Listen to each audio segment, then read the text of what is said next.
So there's this meme featuring the two potential love interests of the early 2000s Spider-Man played by Tobey Maguire. Now, I don't know the comics, so forgive me if I get the lore wrong. I'm not a big comic book guy.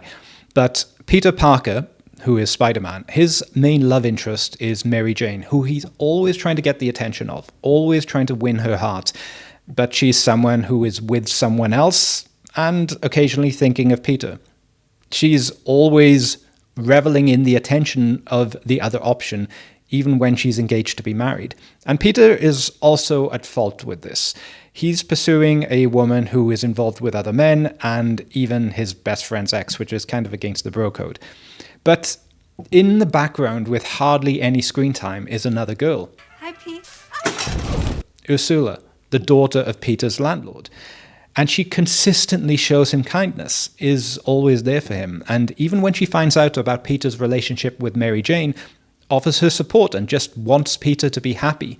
But Peter's not interested in her. Instead of the girl who loves him for who he is in his ordinary day-to-day life, he spends his energy trying to win over a girl who is, frankly, not all that into him. And I did that for most of my life. I'm Spider-Man. I did exactly the same thing.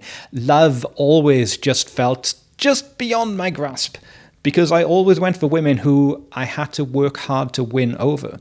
They were always the ones that I somehow really wanted.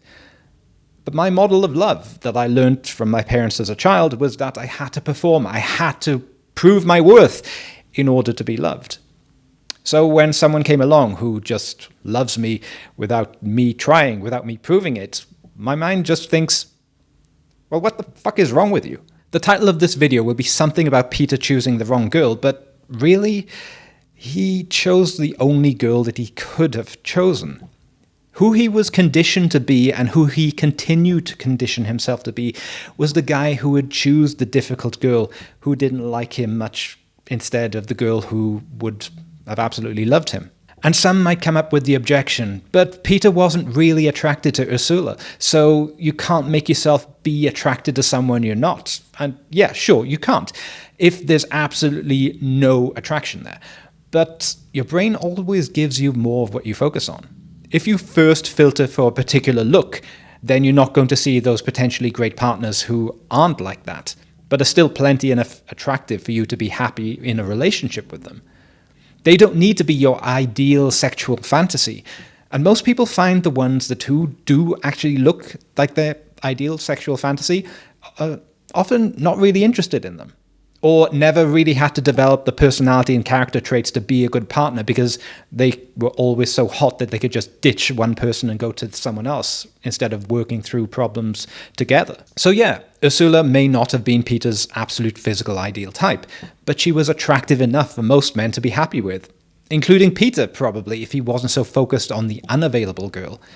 She was loving and sweet and thoughtful and loyal and would have been a great girlfriend, but Peter just didn't see that because he was too focused on the unavailable and often self-absorbed Mary Jane. And I'm also kind of convinced that most people who focus on some ideal physical type and ignore everyone else are subconsciously just trying to reenact experiences that they had with someone who they placed on that fantasy pedestal.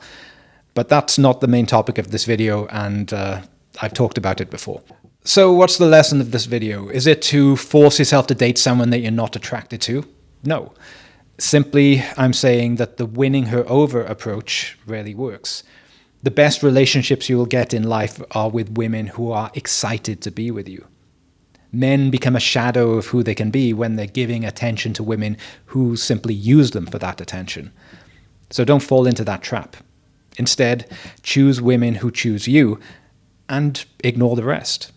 By doing so, you'll begin to condition yourself away from the habit of chasing unavailable women, and you might very well be able to sometimes see the treasure that's staring you right in front of your face. Am I not supposed to have what I want, what I need? What am I supposed to do? Come in. Hi. Hi. Would you like a piece of chocolate cake? Okay. And a glass of milk? That would be nice. Okay. Thank you very much for listening.